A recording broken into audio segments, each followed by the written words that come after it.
Poukoumel FM, dans un instant, le journal.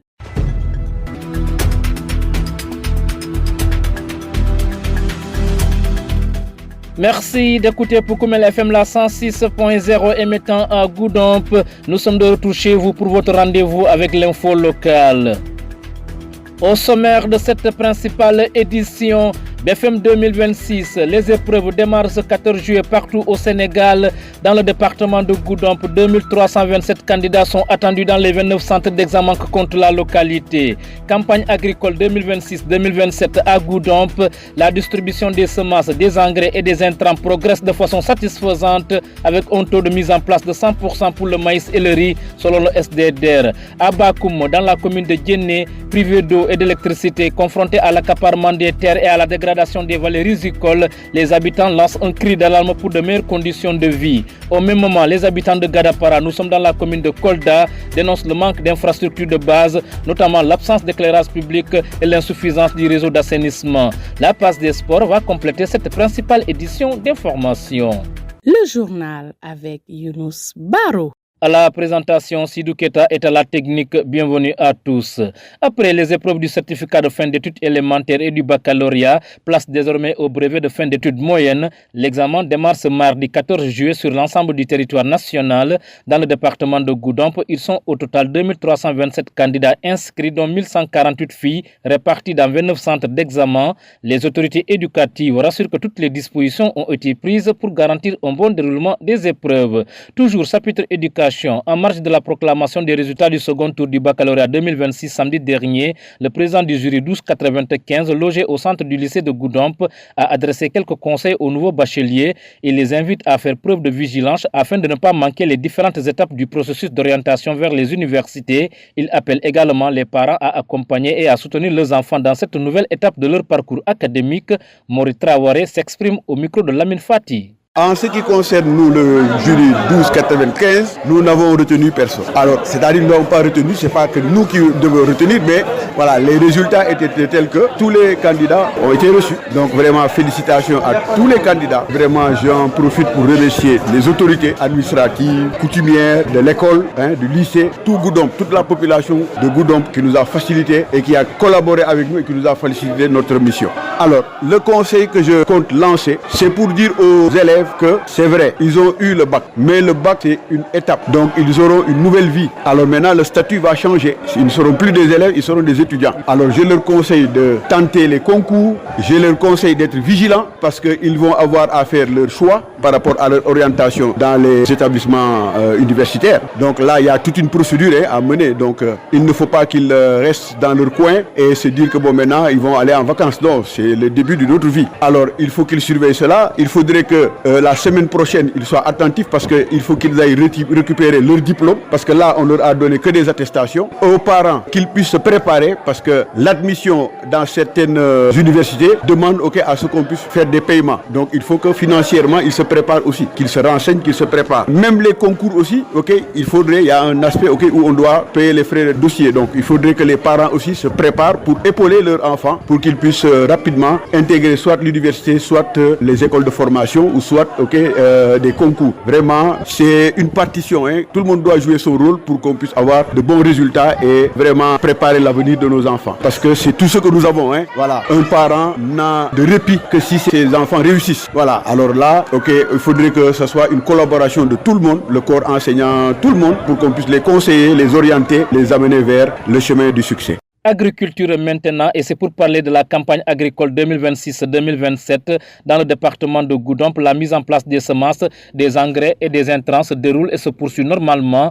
Le maïs et le riz affichent un taux de mise en place de 100%, tandis que l'arachide est à 70%. S'agissant des engrais, les taux de mise en place sont également jugés satisfaisants. C'est ce qu'a indiqué Alassane Ba, chef du service départemental du développement rural de Goudomp. Je vous propose de l'écouter. En ce qui concerne les semences, pratiquement nous sommes à un taux très satisfaisant Par exemple, à ce qui concerne le riz, on est à 70% et la session aussi se déroule très bien. Pour ce qui concerne l'arachide, on est à 100%. Et il y a dans certaines localités, la session aussi est en terme. Ils ont vendu 100% des semences de l'arachide dans certaines localités. En ce qui concerne le maïs aussi, on est à 100%. Il n'y a que le niépé et le sorgho qui ne sont pas encore disponibles parce que pour le niépé, on n'a que 2 communes qui ont déjà reçu 50% du quota. Mais pour les autres communes, nous n'avons pas encore reçu. En ce qui concerne le sésame aussi, on a reçu le quota, on est à 100%, mais la session n'a pas encore démarré. Donc on peut dire que pour ce qui concerne les semences, on est très avancé et on pense qu'on va le boucler dans 10 jours au maximum. Pour le cas des engrais, aussi on est à un taux satisfaisant pour quelques formules.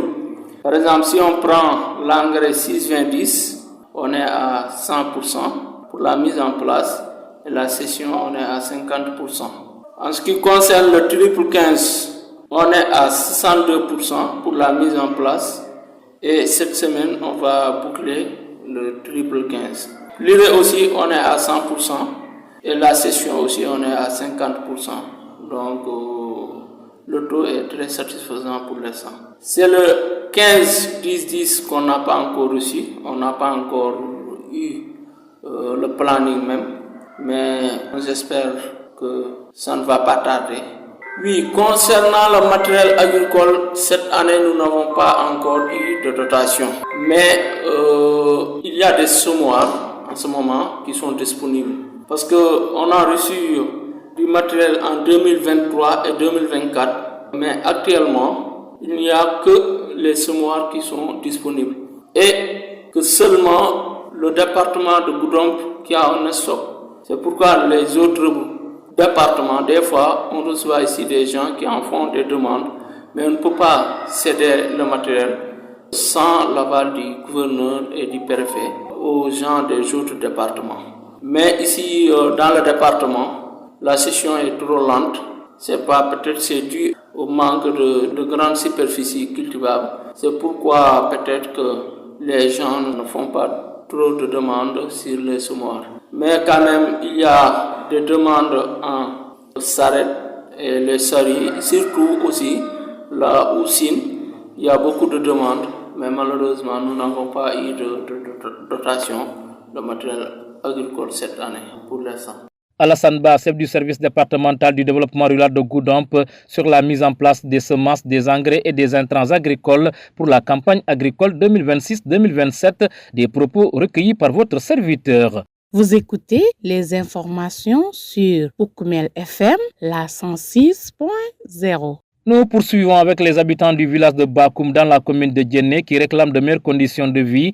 Ils dénoncent le déficit de services sociaux de base. Seulement quelques maisons ont accédé à l'eau et à l'électricité. À cela s'ajoute l'accaparement des terres. À Bakoum, les vallées sont envahies par l'ensablement et le sel, rendant difficile la culture du riz. Ces populations lancent un cri de cœur. C'est dans cette correspondance d'Amadou Bamba Dramé. Les habitants du village de Bakoum, une localité située dans la commune de Djendé, à la façade nord de la ville de Sédhiou, ont haussé le ton à travers un cri de cœur portant principalement sur le manque de services sociaux de base et la remontée de la langue salée. Ces populations font face à des difficultés quotidiennes liées à l'eau potable et au courant électrique. Moustapha Traoré porte leur parole. Bakoum fait face aujourd'hui à des problèmes qui nous préoccupent, à savoir la salinisation de nos vallées.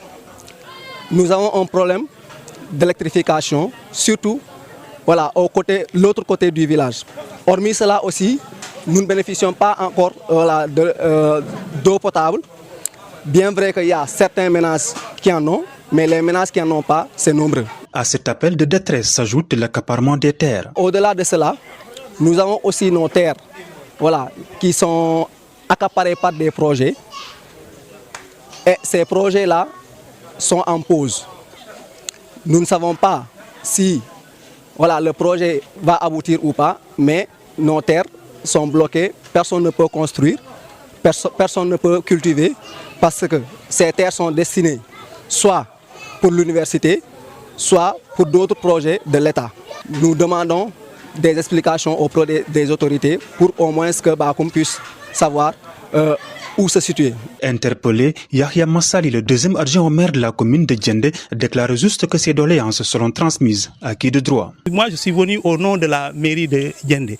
J'ai entendu les doléances. Nous allons remonter les doléances à qui de droit et peut-être on pourrait avoir des explications par rapport à cela. Il faut juste rappeler que ces déclarations sont tenues à l'occasion du gamou annuel de ce village de Bakoum, un événement qui a drainé une foule immense venue de toutes les contrées du pays et de la sous-région ouest africaine. Amadou Bamba Dramé, non loin de Sédhiou, à Kolda, la journée d'excellence de l'école arabe de Gadapara a servi de tribune aux populations pour exprimer leurs préoccupations. Au-delà de la célébration des performances des élèves, les habitants ont dénoncé de nombreuses difficultés auxquelles leur quartier est confronté. Absence d'éclairage public, insuffisance du réseau d'assainissement, accès difficile aux établissements scolaires et délabrement de la mosquée. Ils interpellent les autorités sur l'urgence d'un plan d'aménagement afin d'améliorer durablement leurs conditions de vie. Abdoulaye Ouri Diallo porte leur parole au micro de Pape Kadiali Badji. Nous sommes au cœur de Kolda, mais malheureusement, nous nous sentons trop délaissés par rapport au programme de la commune, par rapport au programme de développement de la ville. Donc, nous lançons un plaidoyer à l'endroit des autorités locales et administratives, en particulier le maire de la commune de Kolda et aussi à l'État du Sénégal. Nous lançons un plaidoyer par rapport à quoi? À l'électrification, parce que le quartier est chambre. Il y a des pistes, il y a des rues, il y a des coins qui ne sont pas éclairés. Nous manquons de lampadaires, ne serait-ce que des lampadaires solaires. Ensuite, nous avons un problème de canalisation, donc nous déplorons cela. Ensuite, nous aider à réaliser les voiries dans le quartier. L'environnement scolaire de notre école,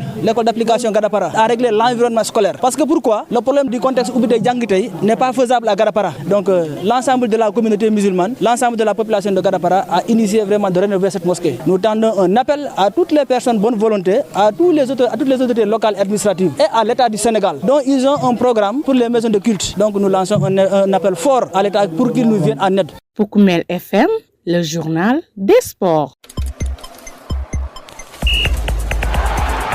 Actualité des sports et c'est l'affaire de Lamine Fati. Lamine, à vous.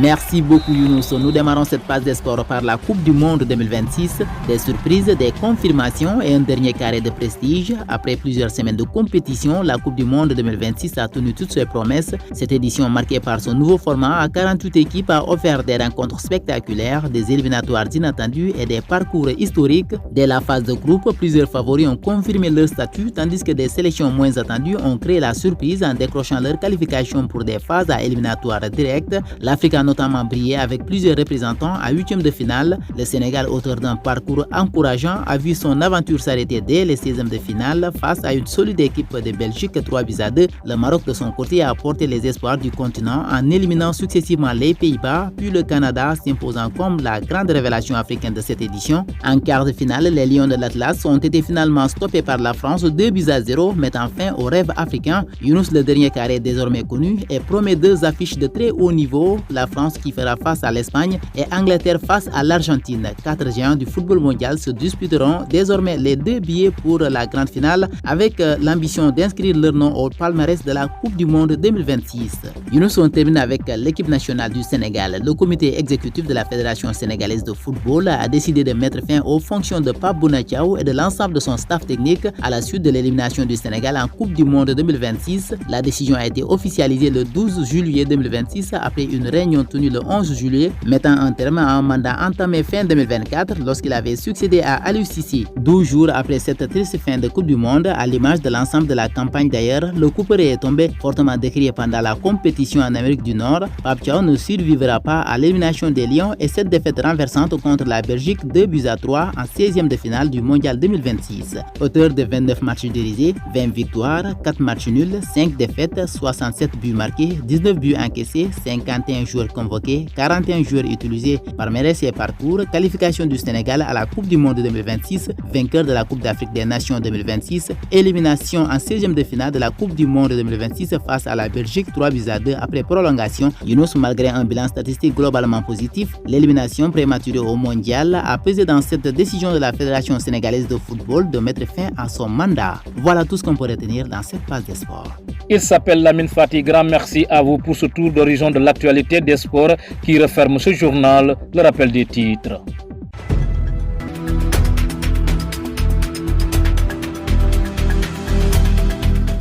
BFM 2026, les épreuves démarrent ce 14 juillet partout au Sénégal. Dans le département de Goudomp, 2327 candidats sont attendus dans les 29 centres d'examen que compte la localité. Campagne agricole 2026-2027 à Goudomp. La distribution des semences, des engrais et des intrants progresse de façon satisfaisante avec un taux de mise en place de 100% pour le riz et le maïs selon le SDDR, vous l'avez entendu. À Bakoum, dans la commune de Djenné, privé d'eau et d'électricité, confronté à l'accaparement des terres et à la dégradation des vallées rizicoles, les habitants lancent un cri d'alarme pour de meilleures conditions de vie. Vous les avez entendus dans la correspondance d'Amadou Bamba Dramé. Au même moment, les habitants de Gadapara, nous sommes dans la commune de Kolda, dénoncent le manque d'infrastructures de base, notamment l'absence d'éclairage public et l'insuffisance du réseau d'assainissement. La passe des sports présentée par Lamine Fati a complété cette principale édition d'information mise en onde par Sidou Keita que nous remercions infiniment. Merci également à vous, chers auditeurs, pour l'écoute attentive. D'ailleurs, ne quittez pas l'écoute. Dans un instant, place à la version mandingue.